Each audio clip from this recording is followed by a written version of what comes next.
ശ്രദ്ധയോടുകൂടിയാണ് മുന്നോട്ടേക്ക് പോകുന്നത്. എന്നാലും ഇങ്ങനെയുള്ള ചില സംഭവങ്ങൾ അപൂർവമായിട്ടുണ്ടാകുന്നുണ്ട്. അപൂർവമായിട്ടുണ്ടാകുന്നത് ഒഴിവാക്കാൻ ആവശ്യമായ മുൻകരുതലോടുകൂടി മുന്നോട്ടേക്ക് പോകും എന്ന് തന്നെയാണ് ഗവൺമെൻറ് തീരുമാനിച്ചത്. മന്ത്രിയും അത് തന്നെയാണ് പറഞ്ഞത്. ഉത്തരവാദിത്തപ്പെട്ട ഡോക്ടർ പറഞ്ഞ ശ്രദ്ധപ്പെട്ടിരുന്നു 5 കൊല്ലം 50 വർഷം കത്രിക ഒന്ന് വയറ്റി കിടന്നാൽ ഒരു കുഴപ്പമില്ല. അത് ഡോക്ടറെ അഭിപ്രായം ആ അഭിപ്രായത്തോട് ഗവൺമെൻറ് യോജിപ്പില്ലല്ലോ. അത് ഗവൺമെൻറ് പ്രത്യേകിച്ച് പറഞ്ഞല്ലോ. വീണ മിനിസ്റ്റർ തന്നെ പറഞ്ഞല്ലോ. പിന്നെ വേറെ കൊണ്ടോ വായിക്കാൻ നടപടിയെടുത്തതിൽ വിമർശനം ഡോക്ടർമാരുടെ സംഘടന ഉറപ്പായിട്ടുണ്ടാവുമല്ലോ. അത് ഉറപ്പായിട്ടുണ്ടാവും. അതില്ലെങ്കിൽ പിന്നെ ഇതിന് അവർ ഡോക്ടർമാരായിരിക്കുന്നു. ഡോക്ടർമാരുടെ സംഘടന എപ്പോൾ അതുപോലെ വരുമ്പോൾ ഇങ്ങനെയുള്ള സംഭവങ്ങൾ അവർ കൃത്യമായിട്ട് അഡ്രസ്സ് ചെയ്യുകയല്ല ചെയ്യുക. അത് ആരാണോ ഉൾപ്പെട്ടിരിക്കുന്നത് അവരെ, പ്രത്യേകിച്ച് ഇതെല്ലാം ചിലരെല്ലാം റിട്ടയർ ചെയ്തവരാണ്. അതൊക്കെയാണ് ഇതിനകത്ത് വരുന്നത്. അങ്ങനെ വരും. നവകേരള സർവേ ബന്ധപ്പെട്ട് ഇപ്പോൾ സുപ്രീം കോടതിയിൽ വരെ എത്തി നിൽക്കുകയാണ്. അതിൽ പാർട്ടിക്ക് വീഴ്ച ഉണ്ടായെന്ന് കണക്കൂട്ടുന്നത്? ഇല്ല, ഒരു വിമർശനവുമില്ല. ഞങ്ങൾക്ക് എന്ത് വിമർശനം? പാർട്ടി അറിയുന്നു, ഞങ്ങൾ അറിയുന്ന കാര്യത്തിൻ്റെ അകത്ത് ഗവൺമെൻറ്റിൻ്റെ ഭാഗമായിട്ട് നിന്ന് പ്രവർത്തിക്കുക എന്നുള്ളത് ഞങ്ങളുടെ പോളിസി തന്നെയാണ്. അതിൽ കോടതിൻ്റെ തുടങ്ങുന്നതിന് മുൻപ് തന്നെ കേഡർമാരോട് അറിയിക്കുകയാണ്. അല്ലല്ല, അങ്ങനെയല്ല. ഹൈക്കോടതിൻ്റെ വിമർശനമല്ല ഞാൻ പറയുന്നത്. ഞാൻ പറഞ്ഞത് ഗവൺമെൻറ് നടപ്പിലാക്കിക്കൊണ്ടിരിക്കുന്ന പദ്ധതിയോട് സഹകരിക്കുക എന്നുള്ളത് CPIM-ൻ്റെ എല്ലാ കാലത്തെയുള്ള നിരന്തരമായ പ്രവർത്തനത്തിൻ്റെ ഭാഗം തന്നെയാണ്. അതിൽ നിന്ന് വിട്ടുവീഴ്ച ചെയ്യാനും ഞങ്ങൾ ഉദ്ദേശിക്കുന്നില്ല. അല്ല, അങ്ങനെ ഒരു കത്ത് കൊടുത്തതിൽ പ്രശ്നമില്ല എന്നാണ്? ഒരു പ്രശ്നമില്ല. കേരളമാരോട് അതേ ഹൈക്കോടതി പറയുന്നതല്ല ഞാൻ പറഞ്ഞത്. പാർട്ടി നിലപാടാണ് ഞാൻ പറഞ്ഞത്. പാർട്ടി അത് അവരെ നോക്കിക്കോട്ടെ, കേസല്ല. നമ്മൾ കേസ് നോക്കേണ്ട കാര്യമൊന്നുമില്ല. ഞാൻ പറഞ്ഞ ഇത്രയേ ഉള്ളൂ. ഒന്നുകൂടി ആവർത്തിച്ച് പറയാം, നാളെ വേറെ എന്തെങ്കിലും കൂടെ ഉണ്ടാകും. അതിങ്ങനെയാണ് ഗവൺമെൻറ് നടപ്പിലാക്കുന്ന സന്നദ്ധ പ്രവർത്തനം ഉൾപ്പെടെയുള്ള എല്ലാ കാര്യങ്ങളിലും സന്നദ്ധ പ്രവർത്തകർ ഉൾപ്പെടെയുള്ളവരെ നൽകാൻ CPIM-ന് ഇടതുപക്ഷ ജനാധിപത്യ മുന്നണിക്ക് യാതൊരു പ്രയാസവും ഇല്ല എന്നർത്ഥം. അത്ര കണ്ടാൽ മതി. ഈ തന്ത്രി ഇപ്പം ജാമ്യത്തിൽ ഇറങ്ങിയിരിക്കുകയാണ്. തന്ത്രിക്കെതിരെ പ്രതികാര നടപടിയായിരുന്നു SIT-യുടെ ഭാഗത്തുണ്ടായത്. SIT ആണെങ്കിൽ ഇപ്പോൾ അപ്പീലൊന്നും പോയിട്ടില്ല ഈ ജാമ്യം കിട്ടിയതിനെതിരെ. എന്താണ് ഇപ്പോൾ ഹൈക്കോടതി പറഞ്ഞല്ലോ ജാമ്യം കിട്ടിയാലും കുഴപ്പമില്ല. അല്ല, ഈ നേരത്തെ ഞാൻ നേരത്തെ ജാമ്യം കിട്ടും നിങ്ങൾ ഉപയോഗിച്ചതല്ല. ഞാൻ പറഞ്ഞ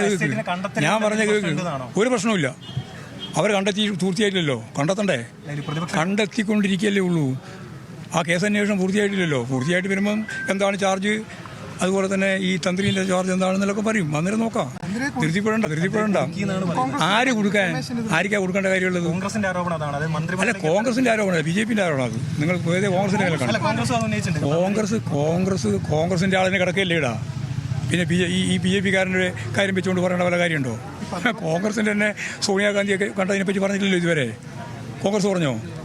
എന്തിനാണ് കട്ടവനും കട്ട മുതൽ വാങ്ങിയവനും അതുപോലെ തന്നെ ദേവസ്വം ബോർഡ് പ്രസിഡൻറ്റും അതുപോലെ കോൺഗ്രസിൻ്റെ നേതാക്കന്മാരായിട്ടുള്ള 2 ആളും ആൻ്റോ ആൻ്റണിയും ഒപ്പം ഇപ്പോഴത്തെ UDF-ൻ്റെ കൺവീനർ അടൂർ പ്രകാശും എന്തിനാണ് ഒന്നിൽ കൂടുതൽ പ്രാവശ്യം സോണിയാഗാന്ധിയെ സന്ദർശിച്ച് കൈക്കെല്ലാം കെട്ടിക്കൊടുക്കുന്ന ഉൾപ്പെടെയുള്ള കാര്യം നടത്തിയത് എന്നുള്ളതിന് ഇതേവരെ കോൺഗ്രസ്മാർ പറഞ്ഞോ? അത് പറഞ്ഞ് കേൾക്ക്. അത് ചോദ്യം മാത്രം നോക്കിയാൽ പോരല്ലോ. അതിന് മറുപടി പറഞ്ഞില്ലല്ലോ. ഇല്ല. പിന്നെ വാജി വാഹനം തന്ത്രിക്ക് എന്തിനാണ് കൊടുത്തത്?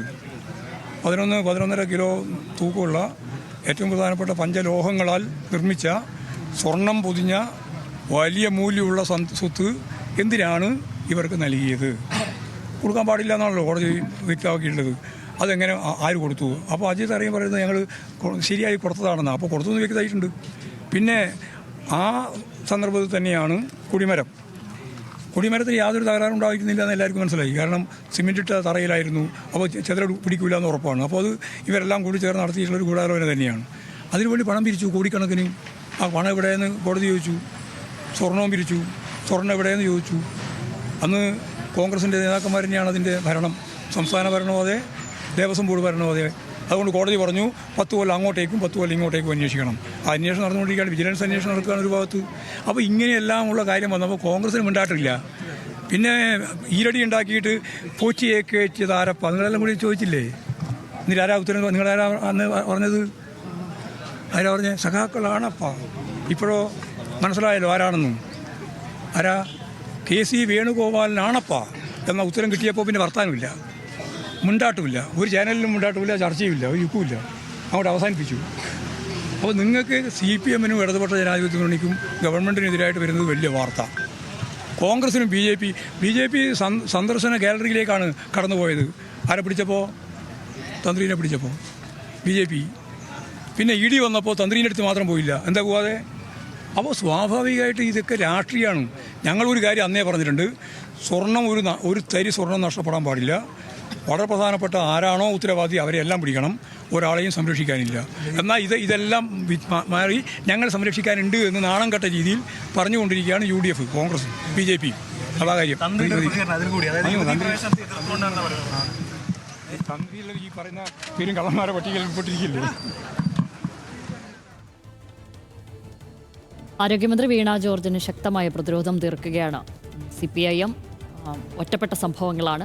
ആരോഗ്യ മേഖലയ്ക്ക് വീഴ്ചയില്ല. സർക്കാരിൻ്റെ പ്രതിച്ഛായ തകർക്കാനുള്ള ശ്രമമായിട്ട് മാത്രമാണ് നിലവിൽ പ്രതിപക്ഷ പ്രതിഷേധങ്ങളെ കാണുന്നത് എന്നാണ് CPIM സംസ്ഥാന സെക്രട്ടറി MV ഗോവിന്ദൻ പറയുന്നത്. ഒപ്പം ശബരിമല സ്വർണ്ണക്കേസിലടക്കം തന്ത്രിയെ ആര് കൊടുക്കാൻ ശ്രമിക്കുന്നു എന്ന നിലയ്ക്കുള്ള ചോദ്യങ്ങളാണ്, മറുചോദ്യമാണ് MV ഗോവിന്ദൻ ഉന്നയിച്ചത്.